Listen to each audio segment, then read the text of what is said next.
पिछले दिनों आपको मालूम है एक फिल्म आई पद्मावत, संजय बंसाली को जूते पड़े चित्तौड़ में। तो राखी सावंत ने ट्वीट किया, मालवा की मस्ती बता रहा हूं मैं, राखी सावंत ने ट्वीट किया कि मैं पद्मावती होती तो कभी जौहर नहीं करती। तो मालवा की मस्ती आनी थी। मुन्ना बैटरी ने नीचे रीट्वीट किया, बोले तू पद्मावती होती तो खिलजी खुद जौहर कर लेता। और मैं आप सबकी भव्य और गरिमामय उपस्थिति को प्रणाम करता हूं। पशुपतिनाथ के मंदसौर को प्रणाम करता हूं, माँ शिवना के तट के मंदसौर को प्रणाम करता हूं, बड़े बालाजी के मंदिर के इस सुंदर से शहर को प्रणाम करता हूं। और ये जो पीछे मंडली त्रिपुंड लगा के खड़ी है, जो वहाँ पर महिम्न गा रही थी, असित गिरि समम स्यात् जलम सिंधु पात्रे सुरतरुवर शाखा लेखनी पत्र मूर्वी लिखती यदि ग्रहीत्वा शारदा सर्वकालम तदपि तव गुणानामीशम पारम न याति। आपके और मेरे आराध्य एक ही है। मैं आपसे निवेदन करता हूँ, आप आगे आके बैठ जाएंगे, मुझे ऐसा लगेगा साक्षात भोलेनाथ मेरे आके आके बैठ गए हैं। मैं प्रणाम करता हूँ आपको, मत देखो उनको, वो हो गया, हो गई बात हमारी। मस्ती में रहो, सब टेंशन भुला करके। मंदसौर मेरा घर आंगन ही होता है। इन दिनों मुंबई रहने लगा हूँ, लेकिन मूलतः उज्जैन का ही हूँ। मैं बाबा भोलेनाथ की, महाकाल की नगरी से पशुपतिनाथ की नगरी में आया हूँ। एक बार तालियां बजाकर आदेशित करिए। मैं मुख्यमंत्री के कोटे से हूँ, हिमांशु शर्मा मेरा नाम होता है, लेकिन अगर आपने तालियां नहीं बजाई तो मैं हिमांशु यादव भी हो सकता हूँ। ये सुमित भैया बोल रहे थे कि रविवार के दिन शनिवार की ड्रेस पहन के आया है। सुमित भैया बहुत आध्यात्मिक व्यक्ति हैं, बहुत जानकार है, बहुत ज्ञानी है, बहुत विद्वान है, लेकिन इनको ये नहीं मालूम कि ये सिंह कुंभ राशि से है और कुंभ राशि का स्वामी शनि ही होता है गुरु। आप बस मस्ती में रहिए, टेंशन लेने की कोई जरूरत नहीं है, क्योंकि कहते हैं मित्रों, जिसकी मस्ती जिंदा है उसकी हस्ती जिंदा है। और कुछ नालायकों को देखकर लगता है कि ये कमबख्त जबरदस्ती जिंदा है। आज ही मारो इसको, बहुत बढ़िया। और टेंशन तो आपको कहीं भी मिल सकता है। अंशुल बैरागी जी बैठे हुए हैं, मैं आपको प्रणाम करता हूँ। बैरागी जी, मेरे को तो ये भूमिका बनी सरस्वती वंदना के लिए। गौरी जी ने आके पहले ही तांडव का श्लोक पढ़ा। मैंने कहा ये तो एक है, तांडव में पूरे 17 है। मैंने कहा ऐसा नहीं हो ये पूरा के पूरा 17 करे। बाद में मेरे को पता चला कि ये एक ही रट के आई थी।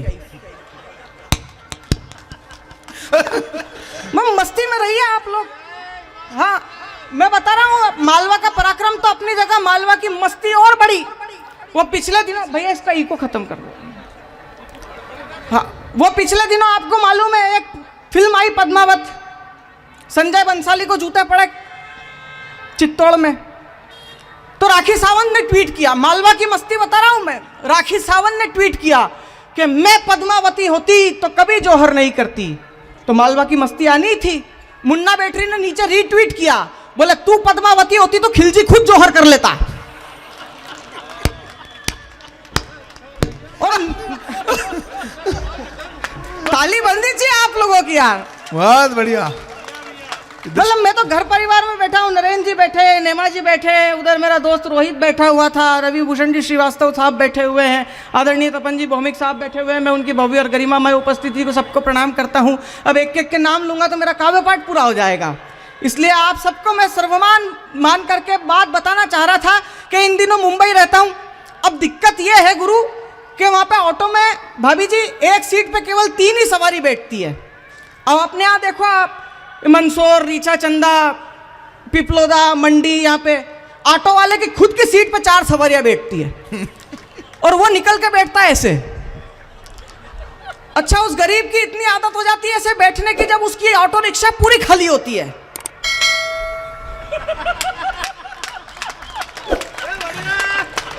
अच्छा, मस्ती तो अब अगली बात पे लेना। इसकी इतनी आदत पड़ गई बेचारा गरीब की कि जब इसकी शादी हुई तो स्टेज पे रिसेप्शन पे जो सोफा लगा था, भाभी जी वहां भी ये ऐसे ही बैठा।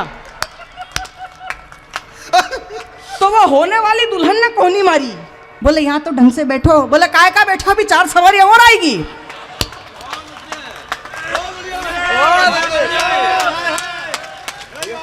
ये हमारा मालवा की मस्ती यार, और हम तो बड़े बड़ों के फाइल निपटा दे।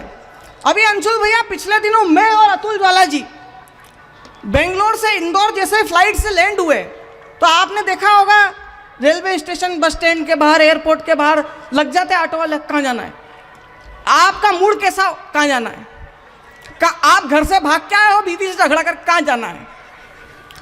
मेरा भी दिमाग खराब हो गया, मैंने कहा चांद पे जाना है। अब वो इंदौरी था, पूरा पक्का मालवी, कॉन्फिडेंस देखो, बोले बैठो छोड़ देता हूं। मैंने पैसे कितने लेगा, बोले 1350 करोड़ रुपए। मैंने कहा बाउले, इसरो वालों ने छोड़ा तो 630 करोड़ में ही छोड़ा, अब जवाब सुनना, और अगर मस्ती आ जाए तो आगे से पीछे तक तालियां मांगता हूं। मैंने कहा बाउले 630 करोड़ में इसरो वालों ने छोड़ा, तू 1350 करोड़ किस हिसाब से मांग रहा है। बोले नहीं भैया, वहां से खाली आना पड़ेगा, सवारी नहीं मिलेगी। जिंदाबाद।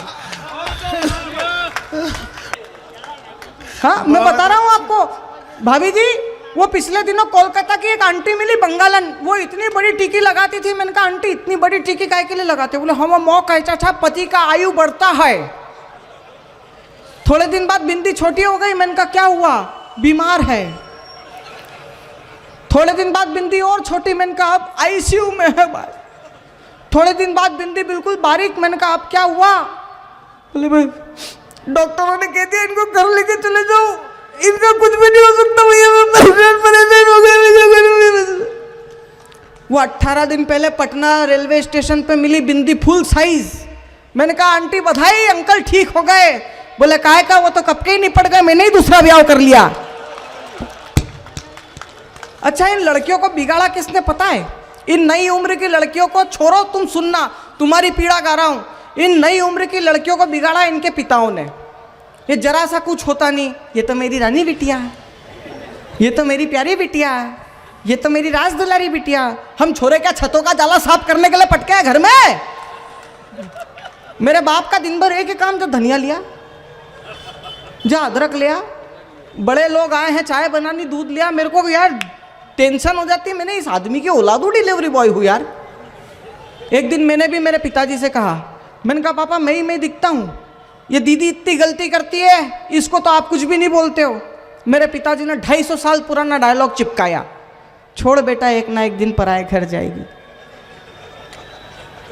छोड़ बेटा एक ना एक दिन पराए घर जाएगी। मैं बोलता हूं हम छोरों को भी भेजो पराए घर।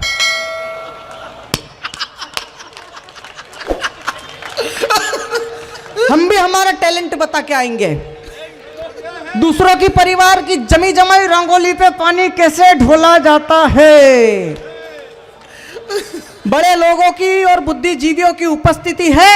हास्य के साथ अगर सामाजिक विसंगति को दस्तक देती हुई एक टिप्पणी कर दूं तो एक एक व्यक्ति के हाथ खुले। एक समय ऐसा था, घर के बुजुर्ग खांसते थे, बहुएं घूंघट लेके घर के अंदर हो जाया करती थी। आज बहुएं खांस देती है, बुजुर्ग हमारे वृद्धाश्रम पहुंच जाते हैं।